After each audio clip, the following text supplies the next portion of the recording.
Hi, I'm Sandra from Hira. Welcome to day 1 of the lip reading challenge designed to help you practice and develop your lip reading skills. Hearing loss can have a profound impact on your life. It touches every interaction. It can affect your career, your relationships, and your happiness. Join me to explore tips and tricks on this YouTube channel to bring confidence and clarity to relationships in all areas of your life. Today, you're going to get 3 mangoes with 1 stone. And by that, I mean there's a way to be efficient when you're learning how to read lips. You can put 3 mangoes in your bucket with the sounds P, B, and M. To make these sounds, your lips meet and then part. There's almost like a puff of air when the mouth opens. Watch these words: park, bark, mark. You may have noticed that these words look exactly the same. If you saw these words in isolation, meaning they're not in a sentence, you would not be able to tell them apart. But these words don't sound the same at all. Would you really confuse them? Yeah, you might. The difference between a P and a B is only a fraction of a second of vibration of your vocal cords. If your attention is elsewhere for that fraction of a second, or if there's noise in the background covering up a word or two, you might confuse them. I do find it helpful to know that there's a good reason to misunderstand when I get off track. So you know that you can't distinguish between park, bark, and mark. But if you saw them in a sentence, you'd be able to figure it out. And you can develop this skill to the point where you can do it in real time. So the first thing you see doesn't make sense, you can do a quick substitution in your mind and come up with something that fits. I'll give you an example from my own life. I'm deaf and I have a cochlear implant in one ear and a hearing aid in the other. And I wasn't wearing either when I saw, "You should coping." You should coping? That doesn't make sense. But what was actually said is, "You should go big." Both coping and go big start and end with invisible sounds. The C in coping is invisible, as is the G in go big. And at the end of these words, the ing sound in coping and the G in big are also invisible. And everything else looks the same.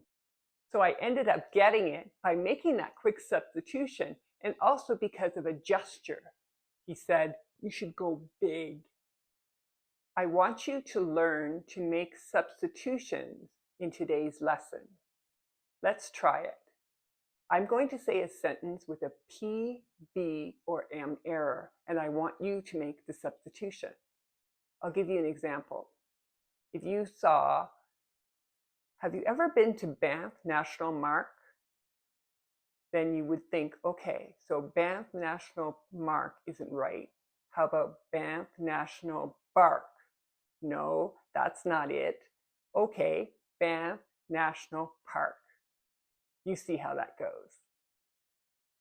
For the next 10 sentences, I'm not going to give you the answers, but the answers are written below in the video caption section, just below the video frame. If you need more time, just pause the video and repeat. I'm going to jump in every once in a while and give you some information on lip reading theory. Are you ready? Number 1, I have a great recipe for barbecue rims. Number 2, my cub is empty. Number 3, oh, I'm at the end of my room. Number 4, I don't let my met up on the couch. Number 5, please think no more about it. Number 6. Oh, it's so nice to beat you, finally. In this example, there's a mismatch between my facial expression and body language and the word beat. This mismatch is a clue. Was it sarcasm or did you misunderstand? So in this way, lip reading becomes about also looking at the facial expression and the body language and any gestures involved. For this reason, the more correct term is speech reading. I don't think it matters which term you use, lip reading, speech reading, as long as you make use of all the information that's available to you. So facial expression, body language, gestures, and also the teeth, the tongue, the lips, and the jaw. Let's keep going. Number 7. The baby sat on his mother's lamb. Number 8. In yoga class, we chanted home. The H is invisible. Watch. Home. Number 9. My hair is a mess. I need a hope. The H is invisible, remember?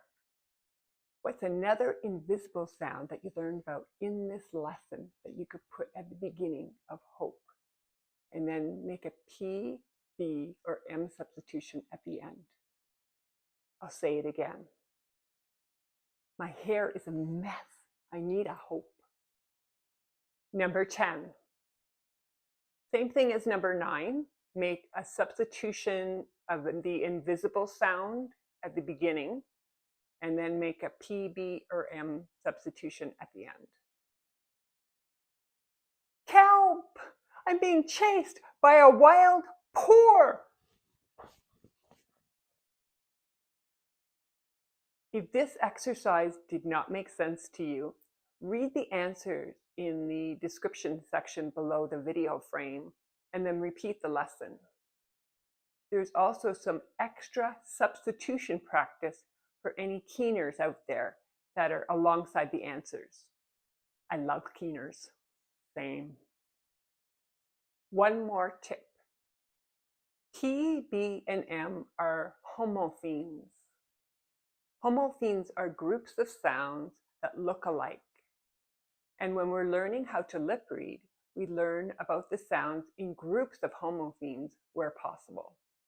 It's efficient, but it also calls attention to the fact that sometimes it's understandable to misunderstand. And then we can deal with it by making that quick substitution when the first thing we see does not make sense. Remember the invisible sounds that we learned about today. Make a list. The H, the hard C as in coping or the K sound, the G, and the NG at the end of coping. There are others, so just keep a running list and we'll add to it in future lessons. Tomorrow, we're going to practice actually lip reading P, B, and M sounds in sentences. Until then, what word looks like mango? The word I'm thinking of is not exactly the same, but it looks pretty close. I really look forward to hearing how you did on these exercises. Please be sure to comment and share any questions that you might have. Be sure to like the video and subscribe to my channels so that you can follow the next 9 days of our lip reading challenge. So I'll see you tomorrow. It's time to eat. I think I'll make a smoothie. Bye.